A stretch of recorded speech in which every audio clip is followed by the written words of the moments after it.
Today, we're peeling back the linen, so to speak, on a subject that both fascinates and kinda haunts us: ancient Egyptian mummies. We're gonna go on a journey from a mind-blowing discovery in the desert all the way to a really deep ethical conflict that museums are still trying to figure out today. I know, it sounds like the setup for a really, really weird joke, right? But believe it or not, this question holds the key to our entire story.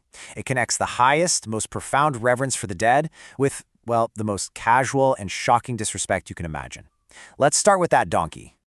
So our story kicks off in the massive Egyptian desert, not with some grand, carefully laid plan, but with a moment of pure, dumb luck.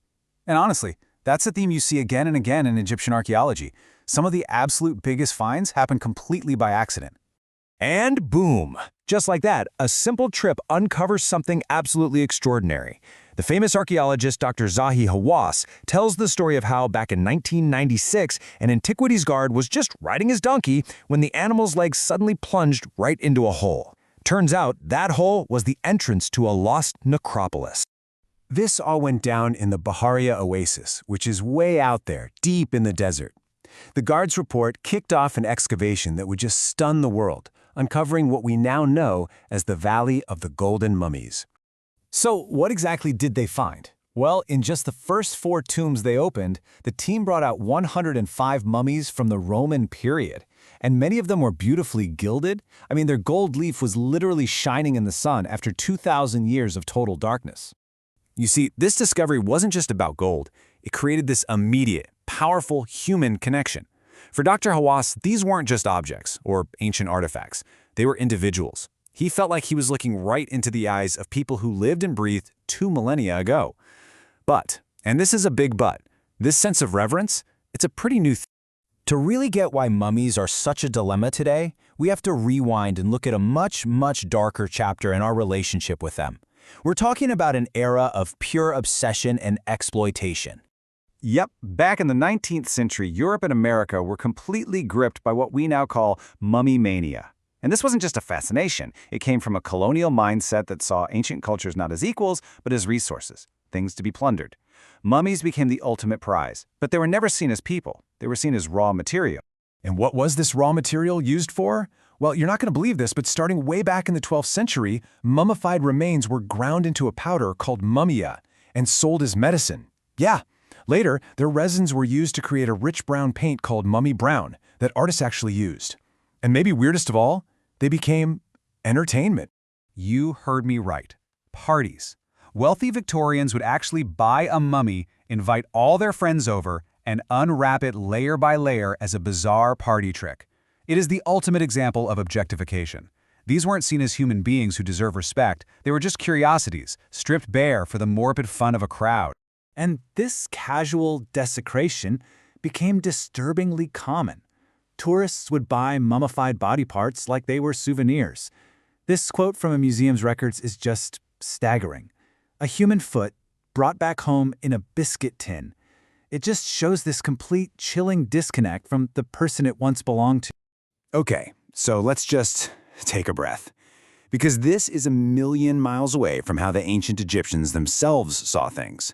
To them, the body wasn't some object to be tossed around. It was the essential vessel for an eternal journey. Their entire belief system was pretty much built on the myth of Osiris. He was murdered and literally torn to pieces, but his wife Isis painstakingly put him back together. And this act of making him whole again, allowed him to conquer death and rule the afterlife. This story became the blueprint for every single Egyptian.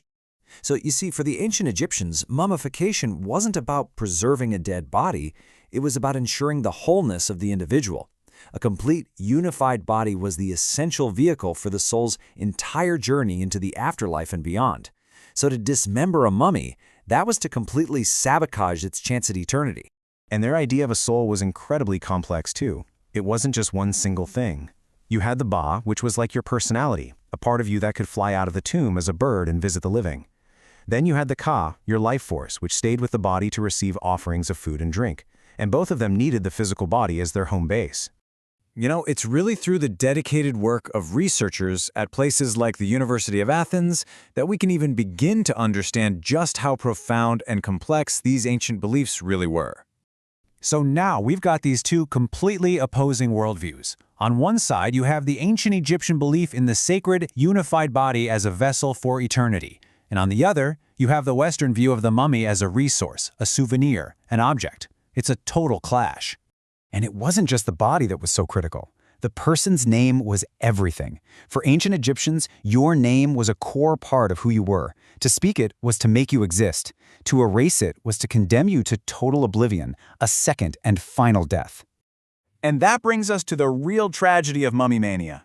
So many mummies were just ripped from their tombs, separated from their coffins, and sold off without any record of who they were. Their names, their stories, their very identities, just gone. And this quote from Dr. Hawass just perfectly captures the collision of these two worlds. He was faced with an anonymous mummy from that Bahariya find that needed an X-ray, and he had to give it a label. For the Egyptians, a name was the key to eternal life. For modern science, it's a file name, Mr. or Mrs. X. The spiritual significance gets completely replaced by practical necessity. So all of this leads us right to the modern museum. The institutions that now hold these remains are caught in a really difficult spot. I mean, how do you respectfully care for a person whose culture you kind of help to turn into a commodity? Thankfully, things are changing. Museums are not the freewheeling, anything-goes institutions they were in the 19th century. A lot of them now follow really strict ethical guidelines, like the ones laid out by ICOM. That's the International Council of Museums. The ICOM code is pretty clear, and it focuses on things like tact, dignity, and just a basic recognition of our shared humanity. It says that human remains have to be cared for respectfully, and that any research or display has to consider the beliefs of the people they came from. The unwrapping parties are long, long gone. So even with these new rules, the legacy of mummy mania still forces us to ask a really tough question. We've gone from seeing a mummy as a sacred person to seeing it as a raw material, and now to seeing it as a subject of respectful study. But that final step can't just erase the journey. And so I'll leave you with this to think about. When we look at a mummy in a museum case, what are we really seeing? Is it a person who deserves the peace they were looking for in their tomb? Is it a scientific artifact that can teach us incredible things about the past? Or is it now something else entirely, just forever caught between two worlds?